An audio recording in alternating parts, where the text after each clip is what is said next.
Hello, dear polymer clay enthusiast. I'm Mihaela from Learn Polymer Clay, and in this tutorial, I want to inspire you to make my favorite faux pieces in the world.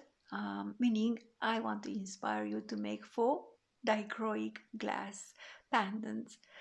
So, in order to make such beautiful pendants, you will need some black polymer clay, and you will also need nail art foils, and I'm working with nail art foils that have a very colorful design, and they have also holographic effect. And I tested them beforehand, and they transfer very well onto polymer clay because if you've tried working with nail art, you had the opportunity to see that not all the nail art foils transfer very well and very easily, especially easily to polymer clay. But I have an idea on how to deal with this situation, and I will put a link to a tutorial in which I've found a solution to use such nail art foils as well. So I am working with black polymer clay because I wanted to have a beautiful contrast in the finished pendant, and I have prepared in fact three pieces of polymer clay. So I have three pieces that are of the right length to be able to use a shield like cutter from Create Along, and to use this size of cutter because they come in several sizes, and I think this is the largest one. Um, the first piece passed on the setting number 3 of my Atlas Past machine.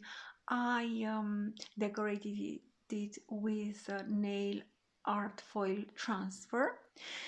I'm using a second piece of polymer clay passed through the setting number 3 again of my Atlas Pasta machine, and I will use this piece to make the decoration on the front of the pattern, and then I put the stamp and a thinner sheet of polymer clay through the pasta machine together on the largest setting, and I will use this textured sheet of polymer clay to make the back of the piece.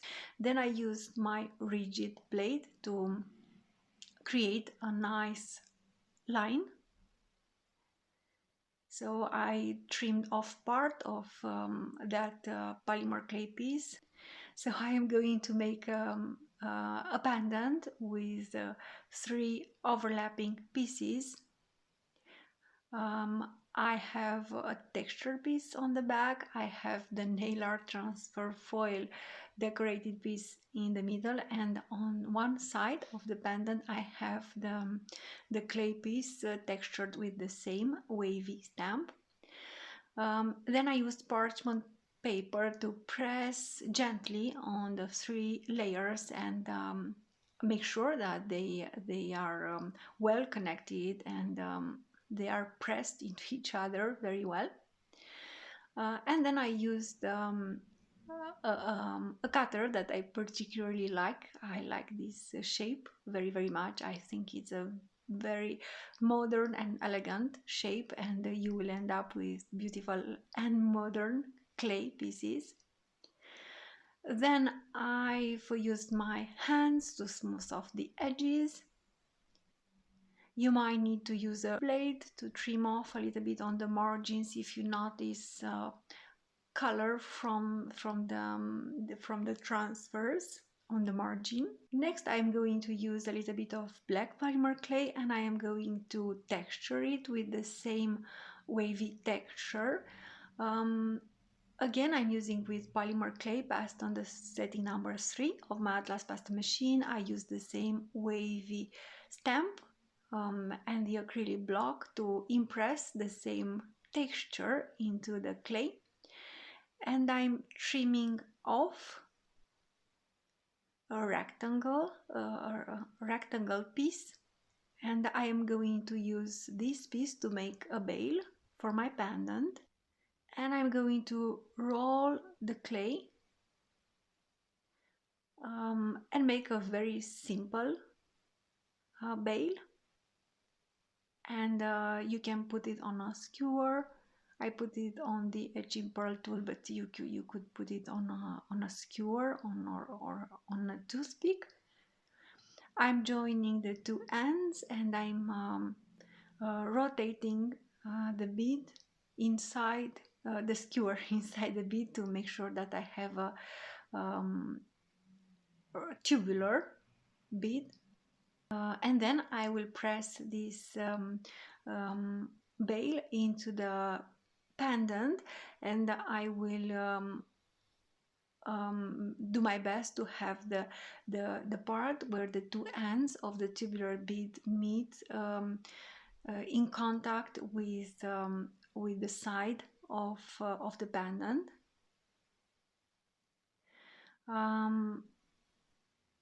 I realized that I forgot to smooth off the area in the middle of the piece, meaning the margin of the texture, the wavy textured side of the pendant. And then I baked the piece for 45 minutes at the recommended temperature in the preheated oven. I've put an aluminium disposable pan on top to protect it from direct heat. I'm baking it on parchment paper in order to make sure that I won't end up with a glossy, inesthetic, not beautiful look on the back. I let the cool clay down, and then I've just used a brush and UV resin, and I applied a rather thin layer of UV resin. I also passed the brush on the sides of the bead, meaning on the side of the colorful part. I'm doing my best not to put resin on the black textured clay because I want to have this contrast between the black clay and the faux dichroic clay, and between the smooth looking area of the faux dichroic and this textured part of the pendant. So I applied a thin layer of UV resin. I used a pocket lamp to cure it for about 2 minutes. Then I applied a second thin layer of UV resin. I used again the same bucket lamp to cure the resin for about 2 minutes. And then I applied a third thin layer, and then I used my larger nail art UV lamp, and I cured the resin for 7 minutes. Of course, when working with resin, it is recommended to protect your hands, to work in well ventilated areas, and to clean your tools with rubbing alcohol.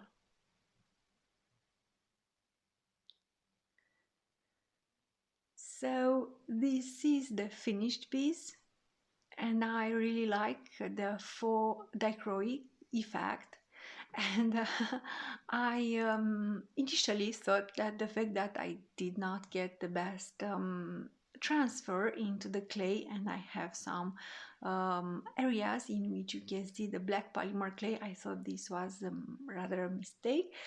But when looking at the finished piece, I thought that it was this quote-unquote mistake that gives this piece, in my opinion, the really the real faux dichroic glass effect.